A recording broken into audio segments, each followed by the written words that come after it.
Kita panggil tampil dua mendengar peserta 027 judul materi Korpri menghadirkan nilai-nilai keagamaan di tengah masyarakat majmuk. Bersiap-siap untuk selanjutnya nomor tampil 3. Kepada peserta nomor tampil 2 kami persilakan.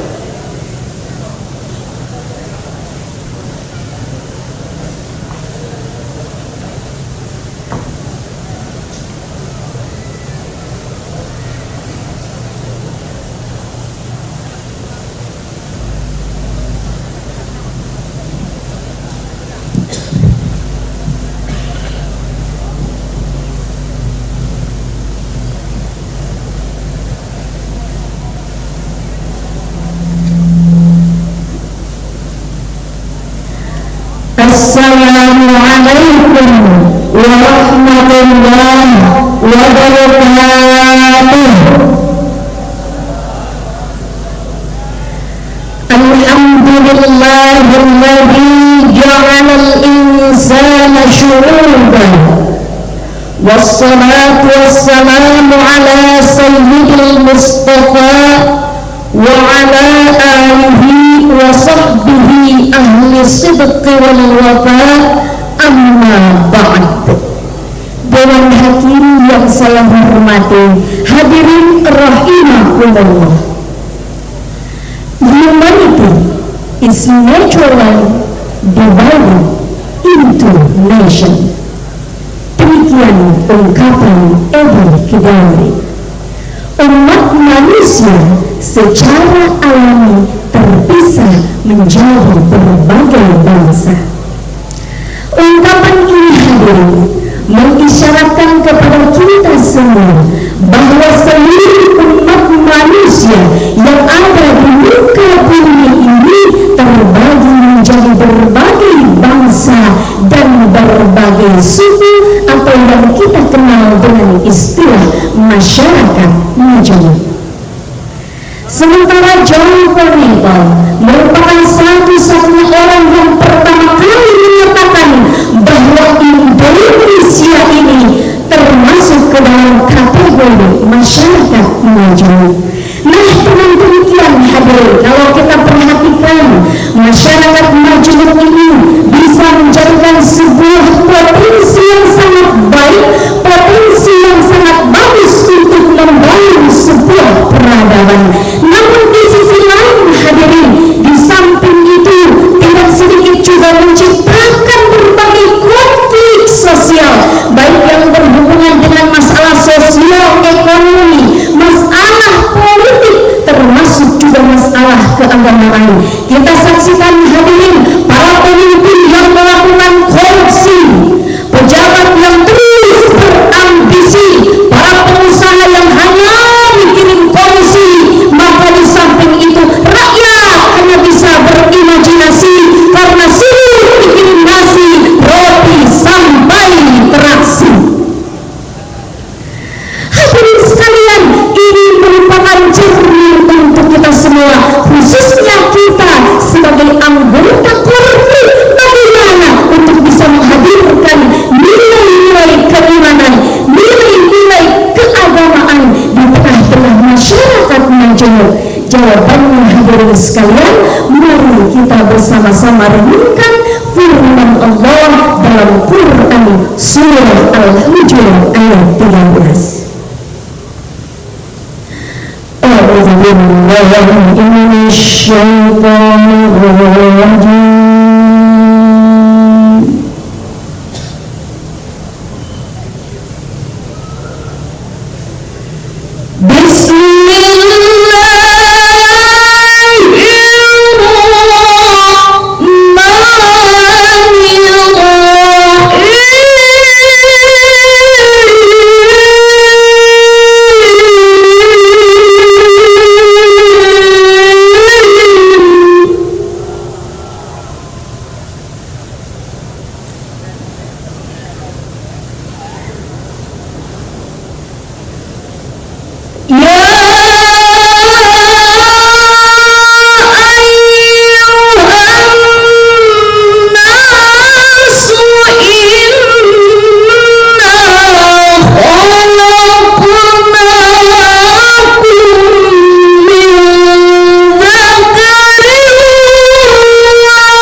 asma Allah, Nam Maha Pengasih, Nam Maha Penyayang.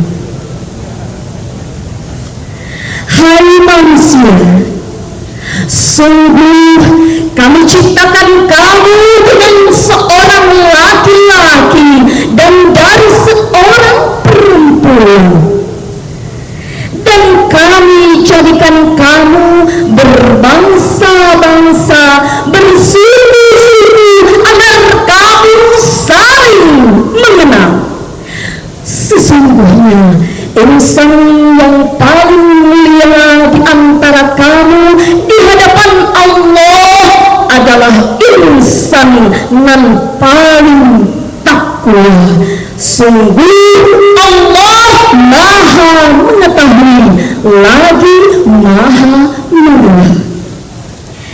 Hadirin rahimakumullah, Al-Jazairi menyatakan kalimat ini, ya ayyuhan nas. Ini merupakan seruan terakhir di dalam surah Al-Hujurat. Apa maksudnya? Karena sebelumnya seruan ini dikhususkan untuk orang-orang yang beriman.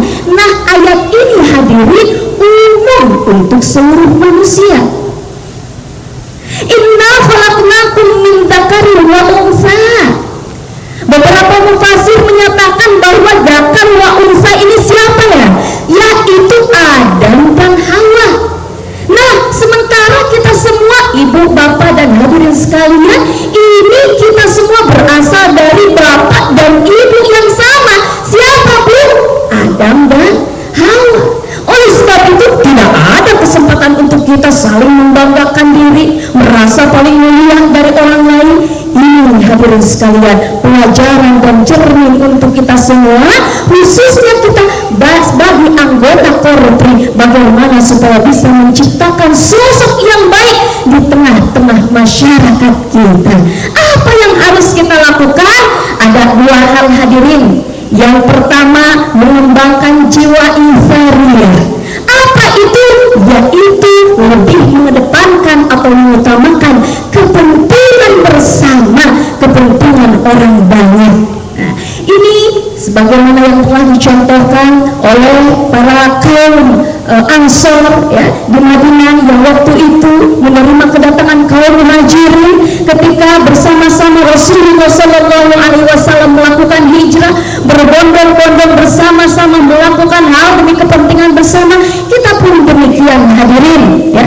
Kita sebagai anggota Korpri, sesibuk apapun urusan di rumah, seberat apapun urusan keluarga, anak-anak, tetapi kalau sekali kita punya kewajiban sebagai pejabat, sebagai anggota PNS, maka kita harus bisa memperlihatkan loyalitas kita sebagai bentuk partisipasi kita dalam berprestasi.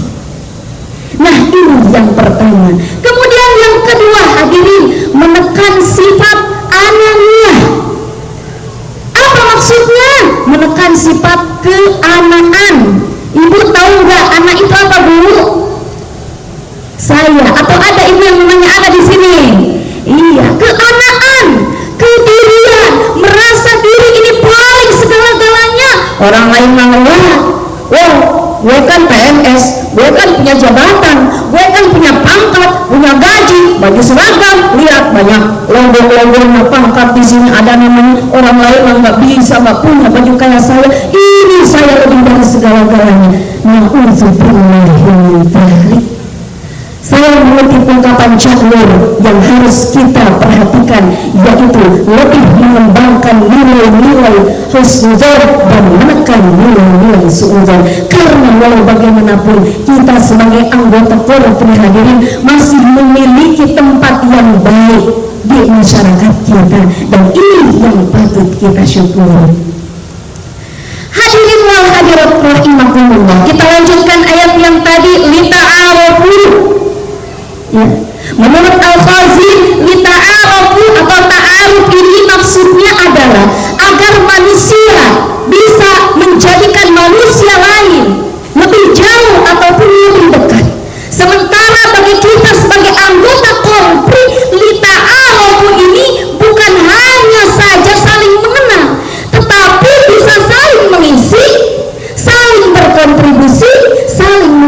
sesuatu yang berharga, yang bernilai untuk masyarakat kita. Nah, sekarang pertanyaannya, apa sih kontribusi kita dalam rangka menghadirkan nilai-nilai keagamaan di tengah-tengah masyarakat majemuk ini? Jawabannya, Allah Subhanahu wa Ta'ala telah berfirman dalam surah Toha ayat 112 yang artinya, barang siapa melakukan amal soleh sementara dia dalam keadaan beriman, maka jangan khawatir, dia tidak khawatir akan mendapatkan perlakuan yang tidak adil, begitu pula menyerahkan hak-haknya. Nah, dengan demikian hadirin, maka kontribusinya di sini adalah apa? Melakukan amal soleh. Nah, sekarang pertanyaannya, amal soleh yang seperti apa sih yang harus kita lakukan? Profesor Zainal Abidin dalam karya ilmiahnya menyatakan ada 3 dimensi amal soleh yang harus kita kembangkan. Apa saja 3 amal soleh itu? Yang pertama yaitu amal spiritual, ya, amal spiritual, mengerahkan segenap kemampuan nilai-nilai keimanan kita, nilai-nilai secara individual, memantapkan syahadat, mendirikan sholat, bermunajat, taubat, syukur nikmat, tilawah, dan sholawat. Syekh Ibrahim Al-Ausi menyatakan bahwa tingkat atau puncak manusia beriman dan bertakwa dan keberagamaannya dapat dinilai atau ditakar dari sejauh mana dia melakukan sujud kepada Allah Subhanahu wa Ta'ala. Buat apa hadirin sekalian kita punya jabatan yang tinggi, punya gelar S1, S2, S3, S-Lilin, S-Cendol di Kalapaan, Ngejendol gak ada bapaan? Buat apa kita punya pangkat, kekayaan, wanita, putra, permata, harta, Toyota, dan senjata, kalau kita tidak bisa melakukan sujud kepada Allah? Dari manapun asalnya, tetap bermuara pada satu tujuan, wasjud wa qatarib. Ini yang pertama hadirin. Kemudian yang kedua, amal soleh yang kedua yang harus kita kembangkan adalah amal sosial. Amal sosial di sini khususnya kita sebagai anggota korpri, Bu, ya, harus bisa berbagi rasa, berbagi raga, berbagi tenaga dan pikiran terhadap sesama, mengembangkan nilai-nilai kepedulian terhadap sesama, memperluas zakat, infak, sedekah, menolong orang yang kelaparan. Jangan sampai terjadi yang kaya makin kaya, yang miskin makin miskin. Karena sekecil apapun kita ini tidak ada hidup yang gratis, Bu. Segala sesuatu nanti akan dipertanggungjawabkan di mahkamah ilahiyah yang tidak akan pernah terjadi kesalahan administratif. Karena apa? Karena semua bukti-bukti akan valid. Wa may ya'mal mithqala dzarratin khairan yarah wa may ya'mal mithqala dzarratin syarran yarah. Sekecil apapun perbuatan kita, nanti kita akan tahu balasannya. Nah, ini yang kedua hadirin. Kemudian yang ketiga, amal soleh yang ketiga yaitu amal intelektual.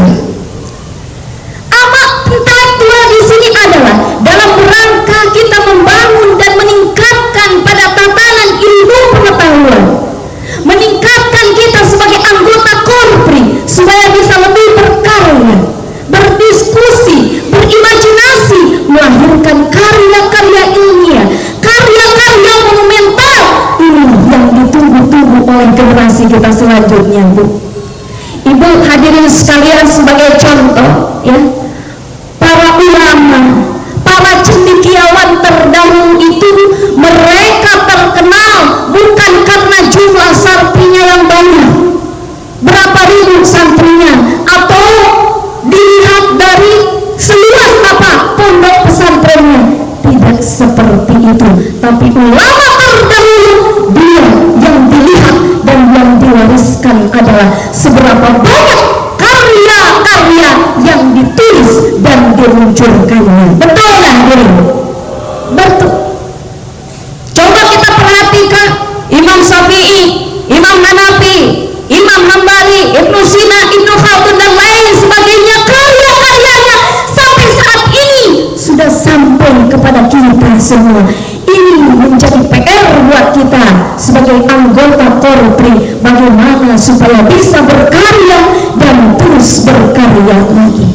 Nah, hadirin sekalian, untuk mengimplementasikan ketiga aspek amal soleh ini, maka yang harus dimiliki oleh para anggota Korpri adalah memiliki beberapa kontribusi. Salah satunya kontribusi akademik, kontribusi intelektual, kontribusi skill, sosial, ya, leadership, dan tentu saja satu yang paling utama adalah kontribusi spiritual. Nah, hadirin sekalian, jika ini kita bisa mewujudkannya, insya Allah akan melahirkan jiwa yang mutmainnah, keluarga yang sakinah, masyarakat yang marhamah, ya, lembaga yang ukhuwah, dan baldah thayyibah. Baldatun thayyibatun waratun pasti terlaksana, pasti terlaksana, pasti terlaksana.